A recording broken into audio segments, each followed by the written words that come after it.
Hello students, welcome to my channel. तो आज मैं आप सभी को इस वीडियो में क्लास 10th के चैप्टर नंबर 1 रियल नंबर्स के सारे एग्जाम्पल्स करवाने जा रही हूँ। तो बेटा बस आपने वीडियो को लास्ट तक जरूर देखना है ताकि आपको सभी एग्जाम्पल्स ना अच्छे से समझ आ जाए, ठीक है। तो चलिए करते हैं एग्जाम्पल नंबर 1। हमें दिया है कंसीडर द नंबर 4 की power n where n is a natural number. Check whether there is any value of n for which 4 की power n ends with the digit 0। तो देखिए बेटा, आपको बोला है कि कंसीडर करके चलिए कि आपके पास ना कोई नंबर है 4 की पावर n, ठीक है। यहाँ पे ये जो n है ये क्या है, एक नेचुरल नंबर है। तो हमें ना चेक करके बताइए कि क्या कोई ऐसी n की वैल्यू हो सकती है जिसे अगर हम 4 की पावर n में पुट करें तो हमें जो रिजल्ट मिले उसकी एंडिंग डिजिट क्या हो, 0 हो, ठीक है। तो चलिए करते हैं इसको सॉल्व, तब आपको अच्छे से समझ आ जाएगा। और ठीक है, तो देखिए हमें यहाँ पर नंबर दिया है 4 की पावर n। n क्या है, नेचुरल नंबर है। नेचुरल नंबर यानी कि 1 2 3 4 5 6 7 8 9 10 इन्फिनिटी तक जाएगा, ठीक है। यही नेचुरल नंबर्स होते हैं ना आपके पास, ठीक। अब आपने क्या करना है, आपको 4 की पावर n नंबर दिया है यानी कि n की जगह आप 1 पुट करिए, 2 पुट करिए, 3 पुट करिए। इसको पुट करके ना चेक करिए, देखिए आपके पास एंडिंग डिजिट आपको क्या मिल रही है, ठीक है। तो देखिए 4 की पावर 1 रखा हमने n की जगह, हमें 4 मिला। अब n की जगह मैंने 2 रखा तो मुझे 4 इंटू 4 क्या मिला, 16 मिला। अब n की जगह मैंने 3 रखा तो 4 इंटू 4 इंटू 4 क्या मिला, मुझे 64 मिला। आगे भी आप ऐसे ही चेक करते रहिए, ठीक है। तो आप देखिए यहाँ पर ध्यान से, आपका ये जो एंडिंग डिजिट है, एंडिंग डिजिट आपको देखिए 0 नहीं मिल रहा, यहाँ पर 0 नहीं मिल रहा ना बेटा, ठीक है। अब मैं सोच रही हूं कि 0 किन नंबर्स में हो सकता है। देखिए एंडिंग डिजिट विद 0 किन नंबर्स में हो सकता है, 10 20 30 40 50 60 70 80 90 इन्हीं तरीके के नंबर्स होंगे जिनका एंडिंग डिजिट आपका 0 होगा, ठीक है। तो इन नंबर्स का मैं सोच रही हूं ना प्राइम फैक्टर्स निकाल कर देख लेते हैं, ठीक है। तो देखिए 10 के प्राइम फैक्टर्स क्या होंगे, 2 इंटू 5। 20 क्या होंगे, 2 इंटू 5 इंटू 2। 30 के क्या होंगे, 2 इंटू 5 इंटू 3, ठीक है। यही होंगे, आगे भी देखिए आप कर सकते हो, ओके। तो मैंने इतना चेक किया तो मेरे को यहाँ पर देख रही हूं मैं, अब यहाँ पर सभी में आप देखिए 2 और 5 तो आपके फैक्टर होने ही चाहिए। प्राइम फैक्टर देखिए 2 और 5 तो रहना चाहिए, ठीक है। अब हमें ये जो नंबर दिया था 4 की पावर n, इसके मैं प्राइम फैक्टर्स निकाल कर देख लेती हूँ। तो देखिए क्या निकलेंगे, 4 के 2 इंटू 2, ठीक है, 2 इंटू 2। अब यहां पर हमें बोला है कि जो 4 की पावर n है उसका रिजल्ट हमें एंडिंग डिजिट 0 मिले, ठीक है। एंडिंग डिजिट 0 मिलने के लिए आपके फैक्टर्स में क्या रहना चाहिए, 2 और 5 तो रहना ही चाहिए, ठीक है। 2 और 5 तो रहना ही चाहिए। अगर ये दोनों फैक्टर्स रहेंगे तभी आपका एंडिंग डिजिट जो है वो 0 होगा, ठीक है। लेकिन हमें ये जो नंबर दिया था 4 की पावर n, उसके जब हमने फैक्टर्स निकाले तो उसके फैक्टर्स हमें मिल रहे हैं 2 और 2, ठीक है। 5 नहीं मिल रहा ना, 2 तो मिल रहा है लेकिन 5 नहीं मिल रहा। 5 का भी होना जरूरी है। 2 और 5 दोनों फैक्टर्स रहेंगे तभी आपका नंबर का एंडिंग डिजिट में 0 मिलेगा आपको, अदरवाइज नहीं मिलेगा, ठीक है। तो यहां पर देखिए हम यहां से समझ गए कि हमें ये जो नंबर दिया है इसका एंडिंग डिजिट 0 नहीं हो सकता। n की आप कोई सी भी वैल्यू पुट कर लीजिए, ठीक है, आप कोई सा भी नेचुरल नंबर पुट कर लीजिए, आपका ये नंबर जो है इसका एंडिंग डिजिट 0 हो ही नहीं सकता, ओके। तो चलिए इसको हम लिख देंगे, द प्राइम फैक्टराइजेशन ऑफ 4 की power n does not contain the prime 5। इसके अंदर 5 जो है प्राइम फैक्टर नहीं मिल रहा है हमें, इसलिए so there is no natural number n for which 4 की power n ends with the digit 0। तो हमें ये जो नंबर दिया है इसका एंडिंग डिजिट जो है वो 0 हो ही नहीं सकता, ठीक है। समझ आया, आपने इसको इसी तरीके से एक्सप्लेन करके बताना है क्वेश्चन को, ठीक है। तो चलिए आपको एग्जाम्पल नंबर 1 समझ आ गया। अब एग्जाम्पल नंबर 2 कर लेते हैं हम, ठीक है। अब एग्जाम्पल नंबर 2 में हमें दिया है find the LCM and HCF of 6 and 20 by the prime factorisation method. तो देखिए बेटा, हमें ये दो नंबर्स दिए हैं, अब हमें इन दोनों नंबर्स का ना एलसीएम और एचसीएफ निकालना है प्राइम फैक्टराइजेशन मेथड से, ठीक है। तो सबसे पहले हमें क्या करना होगा, इन दोनों नंबर्स के प्राइम फैक्टर्स निकालने होंगे, ठीक है। तो देखिए मैंने यहाँ पर 6 के प्राइम फैक्टर्स निकाले हैं, क्या आए हैं 2 और 3, और 20 के प्राइम फैक्टर्स आए हैं 2 इंटू 2 इंटू 5। तो आपने फिर क्या करना है, इनको पावर की फॉर्म में लिख लेना है। ठीक है, पावर की फॉर्म में लिखने से आपको इजी रहेगा एलसीएम और एचसीएफ निकालने में। ओके, तो देखिए एलसीएम निकालते समय आपने क्या ध्यान देना है, आपने सभी फैक्टर्स लेने हैं। ठीक है, सभी फैक्टर्स लेने हैं सबसे बड़ी पावर वाले और उनका आपस में प्रोडक्ट कर देना है, आपके पास एलसीएम आ जाएगा। ठीक है, तो देखिए आपने क्या करना है, आपने देखना है कि आपके पास इन फैक्टर्स में कौन कौन से नंबर हैं, उसे आप साइड में लिख लीजिए। आपके पास देखिए 2 है, 3 है और 5 है। क्या इसके अलावा कोई और नंबर आपको यहाँ दिख रहा है? नहीं। ठीक है, अब 2 जो है सबसे बड़ी पावर वाला कहाँ है, देखिए यहाँ पर 2 की पावर 1 है, यहाँ पर 2 की पावर 2 है। सबसे बड़ा कौन है? 2 की पावर 2, तो यहाँ पर लिख लीजिए 2 की पावर 2। नेक्स्ट नंबर है 3। अब देखिए 3 सबसे बड़ा कहाँ है? 3 की पावर 1 ही है। ठीक है, यहीं पर इसको लिख लीजिए। ठीक है, आपने सभी नंबर्स को लेना है बेटा, सभी फैक्टर्स को लेना है। ठीक है, तो यहाँ पर देखिए अब नेक्स्ट नंबर है आपके पास 5। अब 5 जो है देखिए कहाँ सबसे बड़ा है, तो देखिए 5 यहीं पर है सिर्फ, तो इसको यहाँ पर लिख लीजिए आप। ठीक है, सबको लेना है आपने। ओके, तो यहाँ पर देखिए मैंने इनको क्या कर देना है, आपस में इनका प्रोडक्ट कर देना है। तो देखिए सबका प्रोडक्ट करोगे तो आपके पास आ जाएगा 60। ठीक है, मल्टीप्लाई किया हमारे पास 60 आया, तो 60 हमारा क्या आ जाएगा? एलसीएम आ जाएगा। ठीक है, अब नेक्स्ट एचसीएफ निकालते समय आपने क्या ध्यान देना है, आपने ना कॉमन प्राइम फैक्टर लेना है सबसे छोटी पावर वाला। ठीक है, आपने कॉमन प्राइम फैक्टर लेना है बेटा। ठीक है, तो देखिए मैंने यहाँ पर साइड में ये तीनों नंबर्स लिखे हैं, इसके अलावा कोई और फैक्टर नहीं है ना आपके पास। अब देखिए 2 जो है क्या कॉमन है दोनों में? हाँ कॉमन है। सबसे छोटी पावर वाला कौन है? 2 की पावर 1 लिख लीजिए। क्या 3 दोनों में कॉमन है? नहीं है। क्या 5 दोनों में कॉमन है? नहीं है।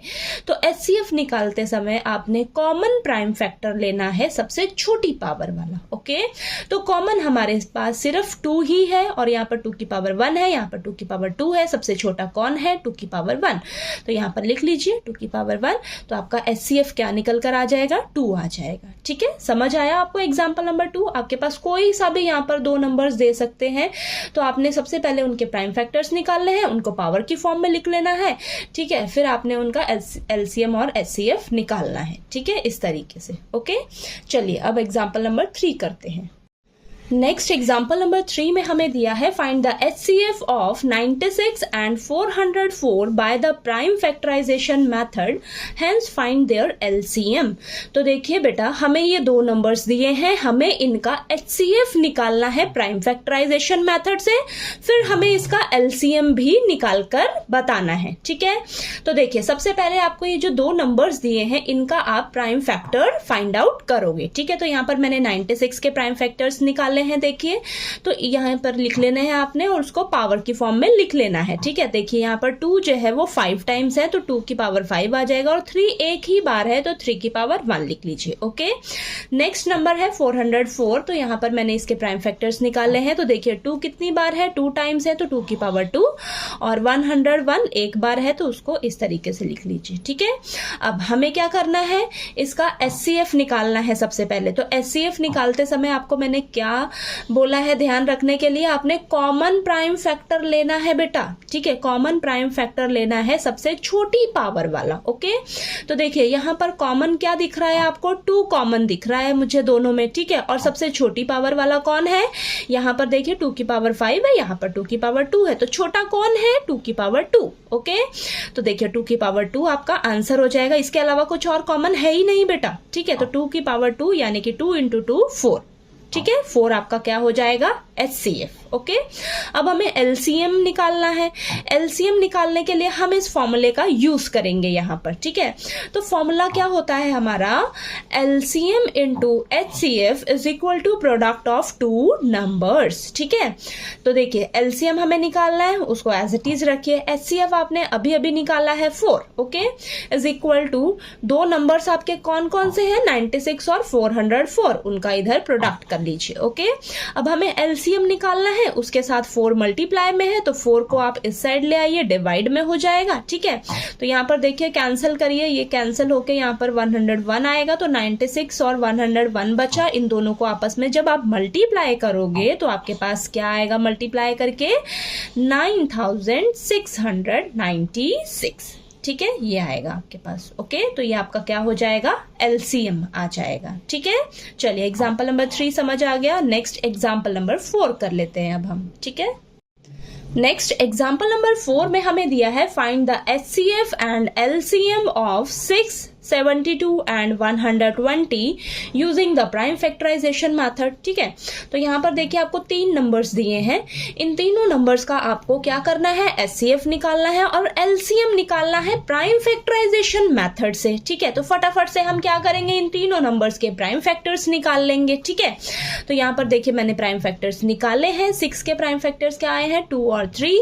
नेक्स्ट 72 के प्राइम फैक्टर्स देखिए 2 × 2 × 2 × 3 × 3। ठीक है, नेक्स्ट 120 के प्राइम फैक्टर्स ये आए हैं। अब इनको आपने क्या करना है, पावर की फॉर्म में लिख लेना है। ठीक है, पावर की फॉर्म में लिखने से आपको एलसीएम और एचसीएफ निकालने में इजी रहेगा। ओके, तो पावर की फॉर्म में लिखने के बाद आपने देखिए एलसीएम निकालना है। तो एलसीएम निकालते समय मैंने क्या आपको बोला है कि आपने सारे फैक्टर्स लेने हैं सबसे बड़ी पावर वाला। ओके, सारे फैक्टर्स लेने हैं सबसे बड़ी पावर वाला। ओके, तो देखिए आपके पास ये फैक्टर्स आए हैं। अब यहाँ पर ना आप साइड में ये लिख लो आपके पास कौन कौन से नंबर है। यहाँ पर देखिए फैक्टर्स में 2 है, 3 है, 5 है। इसके अलावा कोई और नंबर आपको दिख रहा है, नहीं। ठीक है, इस तरीके से करोगे ना आपकी गलती बिल्कुल नहीं होगी। ठीक है, तो देखिए 2 जो है सबसे बड़ा कहाँ है, यहाँ पर देखिए 2 की पावर 1 है, 2 की पावर 3, 2 की पावर 3।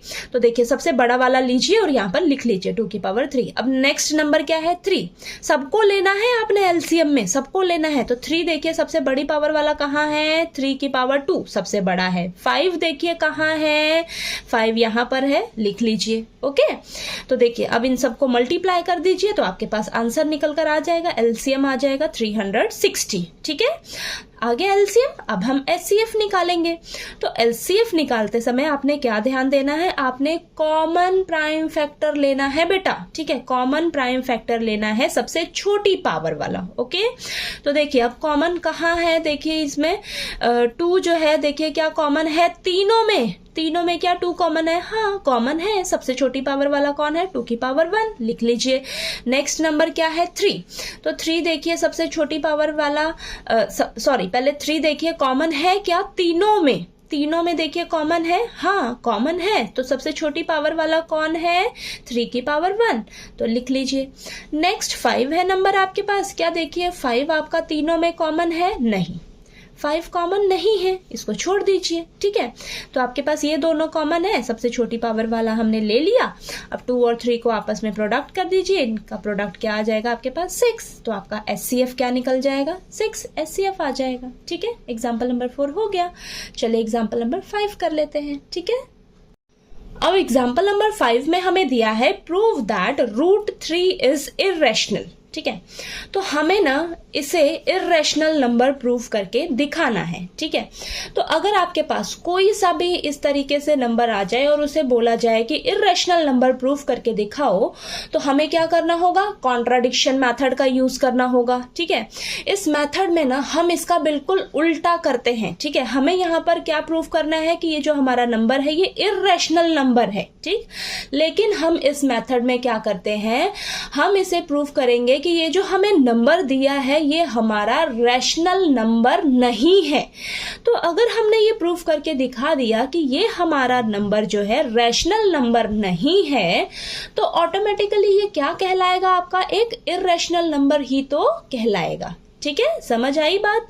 तो चलिए इसको प्रूव करना स्टार्ट करते हैं। तो इसी स्टेप से आपने हर क्वेश्चन को प्रूव करके दिखाना है। एक क्वेश्चन अगर आप अच्छे से समझ लोगे ना, तो आपके ये सारे क्वेश्चंस इसी तरीके से होने वाले हैं। ठीक है, इस टाइप के। ओके, तो चलिए सबसे फर्स्ट लाइन आपने लिखनी है, लेट करके चलना है कि मान लीजिए आपका ये जो नंबर दिया है ये एक रैशनल नंबर है, ऐसा आप एज्यूम करके चलो। ठीक है, तो लिखेंगे let us assume to the contrary that √3 is rational. ठीक है, इसे आप रैशनल नंबर मान के चलिए।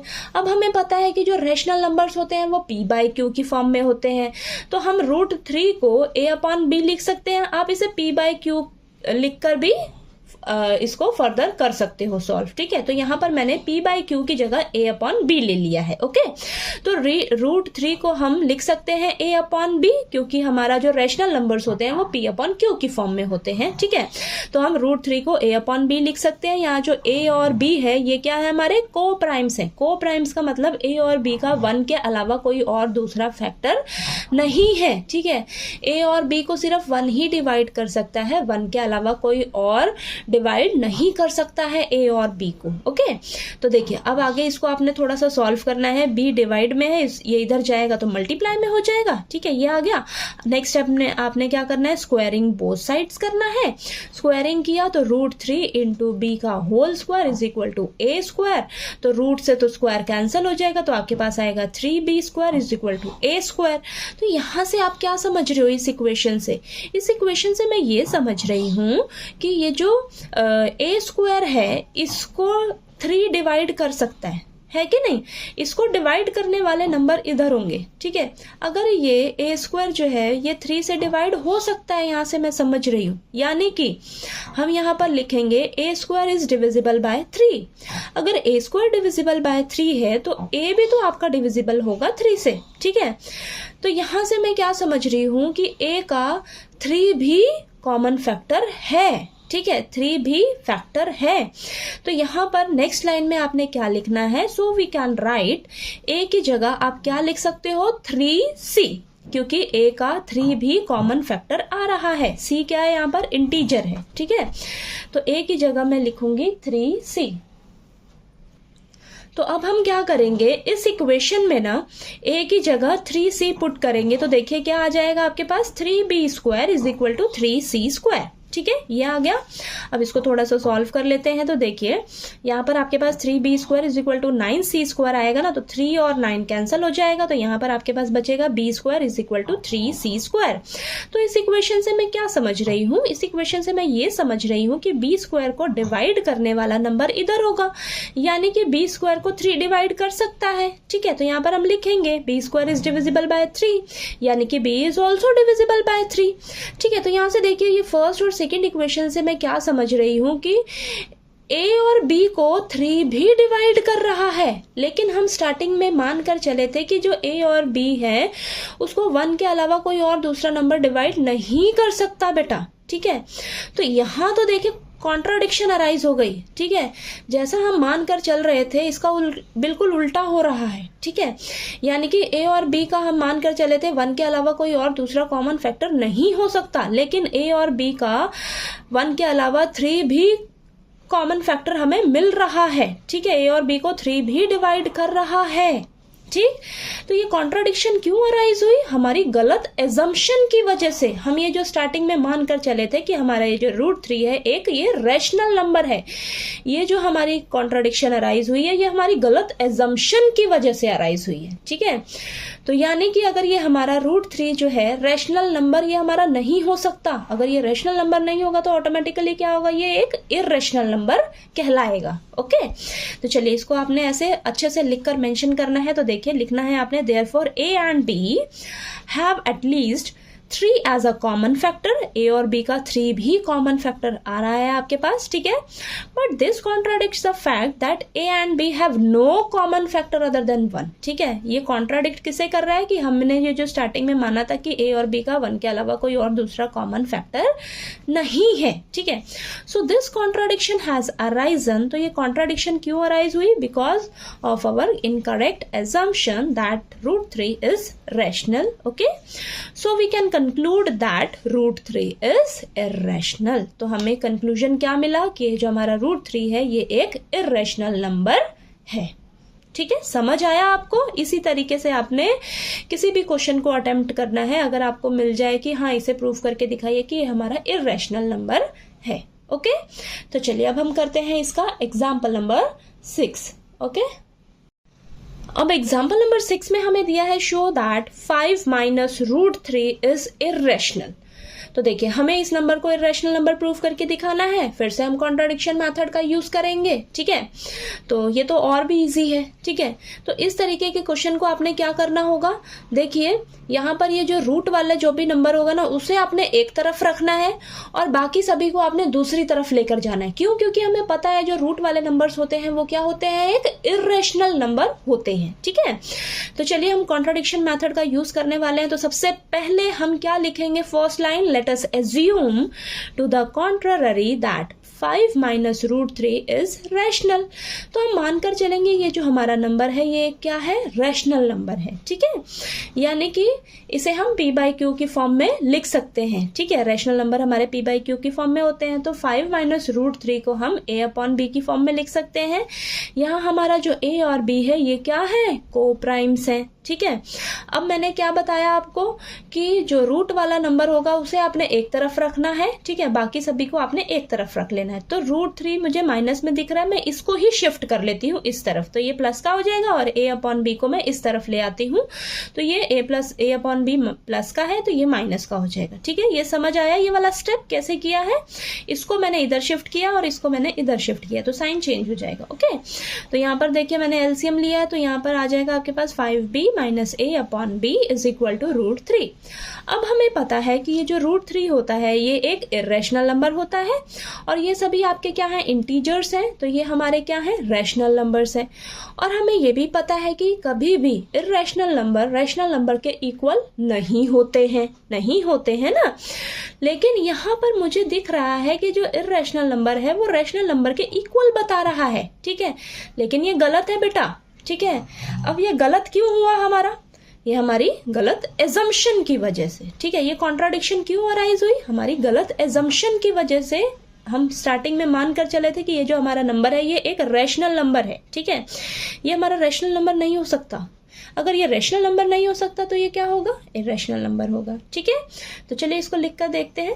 Since a and b are integers we get 5b minus a upon b is rational number but we know that root 3 is irrational. This contradiction has arisen because of our incorrect assumption that 5 minus root 3 is rational. So we conclude that 5 minus root 3 is irrational, ठीक है। तो यहाँ से हम conclusion क्या निकालेंगे कि ये जो हमारा 5 माइनस रूट 3 है ये एक irrational नंबर है, ठीक है। समझ आया आपको कैसे करना है हमें इसे प्रूफ, ठीक है। तो चलिए अब इसका हम लास्ट एग्जाम्पल नंबर 7 करते हैं इस चैप्टर नंबर 1 का, ओके। अब लास्ट एग्जाम्पल नंबर 7 हमें दिया है, show that 3 root 2 is irrational.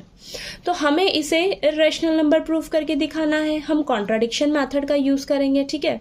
हमें तो प्रूफ करना है कि ये जो हमारा नंबर है एक इरेशनल नंबर है, लेकिन इस मेथड में हम क्या करते हैं, हम इसका बिल्कुल उल्टा करते हैं, ठीक है। हम इस मेथड में प्रूफ करेंगे कि ये जो हमें नंबर दिया है ये हमारा एक रैशनल नंबर नहीं है, ठीक है। तो अगर ये हमारा रैशनल नंबर नहीं होगा तो ऑटोमेटिकली ये क्या होगा, एक इरेशनल नंबर होगा, ओके। तो चलिए सबसे पहले हम क्या करेंगे, देखिए लिखेंगे let us assume to the contrary that 3 root 2 is rational, ठीक है। हम मानकर चलेंगे कि ये जो हमें नंबर दिया है ये एक क्या है, रैशनल नंबर है, ठीक है। अब हमें पता है कि जो रैशनल नंबर्स होते हैं वो p बाई क्यू की फॉर्म में होते हैं, तो 3 रूट 2 को हम लिख सकते हैं a अपॉन b। यहाँ हमारे जो a और b हैं वो क्या है, को प्राइम्स हैं, ठीक है। अब आपने अगर आपको इस तरीके से कोई नंबर मिले ना, सिंगल रूट में मिलता है, तो वो तो आपने देखिए पूरा अच्छे से स्टेप्स फॉलो करने हैं, जैसे मैंने रूट 3 रूट 5 रूट 2 के लिए समझाया है, ओके। अगर आपको इस तरीके से नंबर कोई मिलता है तो आपने क्या करना है, रूट वाले नंबर को एक तरफ रखना है और बाकी सभी नंबर्स को आपने उधर लेकर जाना है दूसरी तरफ, ठीक है। क्योंकि हमें पता है जो रूट वाले नंबर्स होते हैं वो हमारे इरेशनल नंबर होते हैं, ठीक है। तो देखिए यहाँ पर 3 रूट 2 है, तो रूट 2 को आप एक तरफ ही रखिए, इसके साथ जो 3 है ना इसको आप दूसरी तरफ ले जाइए, ठीक है। तो 3 मल्टीप्लाई में इस साइड आएगा तो डिवाइड में आ जाएगा, ओके। तो root 2 is equal to a upon 3b आ जाएगा, ठीक। अब हमें पता है कि जो रूट 2 है ये हमारा एक इरेशनल नंबर है, ओके। और a अपॉन 3b जो है हमारा इंटीजर है, इंटीजर यानी कि रैशनल नंबर्स है। और हमें पता है कि जो इरेशनल नंबर होते हैं वो कभी भी रैशनल नंबर के इक्वल नहीं होते हैं बेटा, ओके। लेकिन यहाँ पे हमें मिल रहा है कि जो रैशनल नंबर है वो इक्वल दिखा रहा है इरेशनल इर्रेशनल नंबर जो है वो हमें इक्वल बता रहा है रैशनल नंबर के, ठीक है।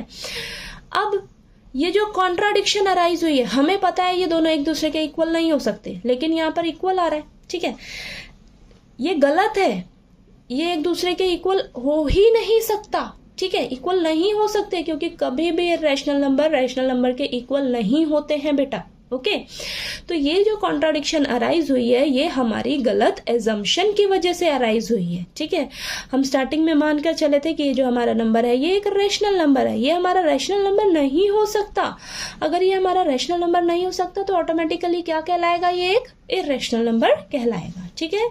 तो आपने इसको लिखकर अच्छे से एक्सप्लेन करना है। देखिए, लिखिए, since 3a, b are integers, therefore a upon 3b is rational, but we know that root 2 is irrational. This contradiction has arisen because of our incorrect assumption that 3 root 2 is rational. So we can conclude that 3 root 2 is irrational. ठीक है, तो हम conclusion क्या निकालेंगे कि जो हमारा 3 root 2 है ये एक इर्रेशनल नंबर है, ठीक है। तो देखिए बेटा, आपको ये सारे एग्जाम्पल्स अच्छे से क्लियर हो गए होंगे। एग्जाम्पल 1 से लेकर एग्जाम्पल नंबर 7 तक आपको सभी एग्जाम्पल्स अच्छे से समझ आ गए होंगे इस चैप्टर नंबर 1 रियल नंबर्स के, ठीक है। तो अगर आपको किसी भी एग्जाम्पल में कोई सा भी डाउट आए तो प्लीज़ आप मेरे से पूछ लीजिएगा, और अगर आपको मेरा पढ़ाया हुआ अच्छा लगे तो प्लीज़ मेरे वीडियो को लाइक कीजिए, शेयर कीजिए और ज़्यादा से ज़्यादा सब्सक्राइब कीजिएगा मेरे चैनल को। Thank you so much.